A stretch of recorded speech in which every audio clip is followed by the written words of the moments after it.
The Great War had ended. Germany was a defeated nation. Its people faced immense hardship.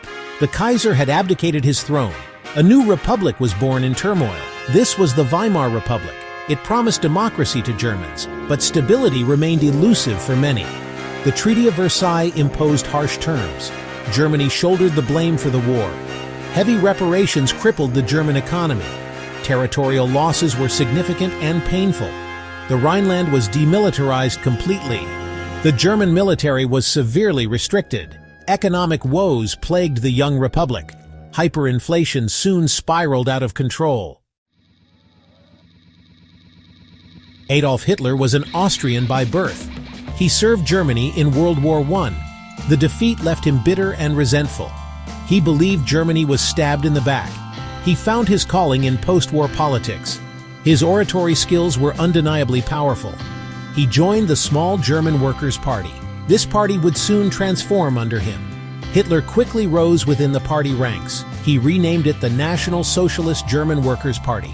This was the Nazi Party, or NSDAP. Its ideology was a mix of fervent nationalism. It included virulent anti-Semitism and anti-communism. Hitler promised to restore German greatness. He offered simple answers to complex problems. Many found his message increasingly appealing. The Great Depression hit Germany hard. American loans suddenly dried up completely. Businesses failed on a massive scale. Unemployment skyrocketed, reaching millions. Despair and anger gripped the German population. The Weimar government seemed utterly helpless. People lost faith in mainstream political parties.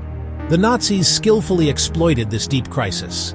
Hitler's promises gained much wider traction. He vowed to restore order and create jobs. He blamed Jews and communists for Germany's ills. Nazi propaganda was relentless and effective. Mass rallies displayed an image of strength. The SA, their paramilitary wing, showed force. They intimidated opponents and battled rivals. Support for the Nazis grew significantly. Section 4. The Descent into Darkness, Systematic Persecution, and the Holocaust. Once in power, the Nazis moved swiftly. Their anti-Semitic ideology became state policy.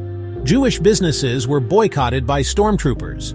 Jewish civil servants were dismissed from their jobs. The Nuremberg Laws of 1935 were enacted. These laws stripped Jews of German citizenship.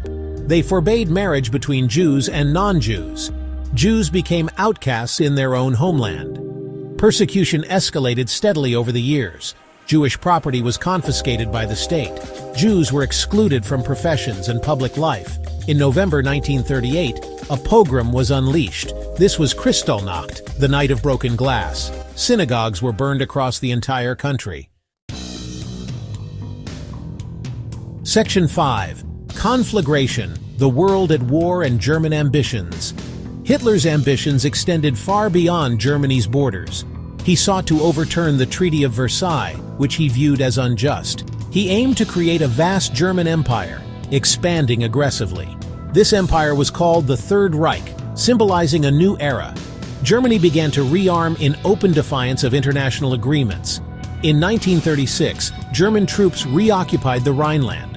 Austria was annexed in the Anschluss of 1938, with little resistance. The Sudetenland of Czechoslovakia followed soon after, under the Munich Agreement. Britain and France pursued a policy of appeasement, hoping to maintain peace. They hoped to avoid another devastating war, but their efforts were in vain. But Hitler's demands only continued to grow, becoming more aggressive. In September 1939, Germany invaded Poland, sparking global conflict. This act finally triggered World War II, changing the course of history.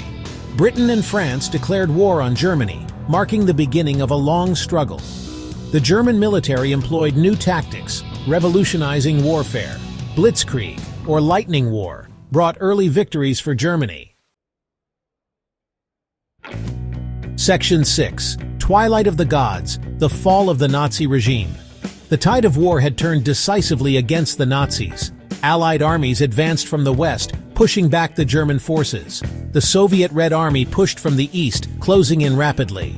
German cities faced relentless bombing campaigns from the Allies. Infrastructure was destroyed, and civilian morale plummeted to new lows. The German war machine began to crumble under the pressure.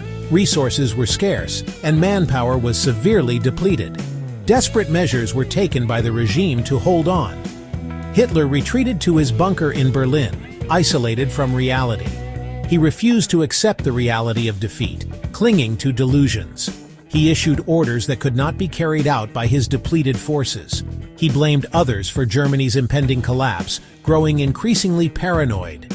As Soviet troops closed in on the capital, Hitler made his final arrangements for death. On April 30th, 1945, he committed suicide in his bunker. His dream of a 1,000-year Reich was over, shattered by the reality of defeat. Section 7. Enduring Shadows, Lessons from a Devastated Past. The rise and fall of Nazi Germany holds stark lessons for humanity. It shows the profound fragility of democracy and its institutions. Democratic institutions can be systematically dismantled by those in power. This can happen when citizens are not vigilant and informed. Economic hardship can create fertile ground for radical ideas. Extremist ideologies can then take root and spread. The allure of simple solutions can be strong and misleading. Charismatic leaders can exploit public fears and anxieties. Unchecked nationalism poses a grave danger to global peace. When combined with racial hatred, it becomes toxic and destructive. Propaganda can manipulate public opinion effectively and insidiously. Critical thinking is essential to resist it and maintain truth. The rights of minorities must be protected at all costs. Indifference to suffering allows evil to flourish unchecked. The Holocaust stands as a terrible warning to future generations.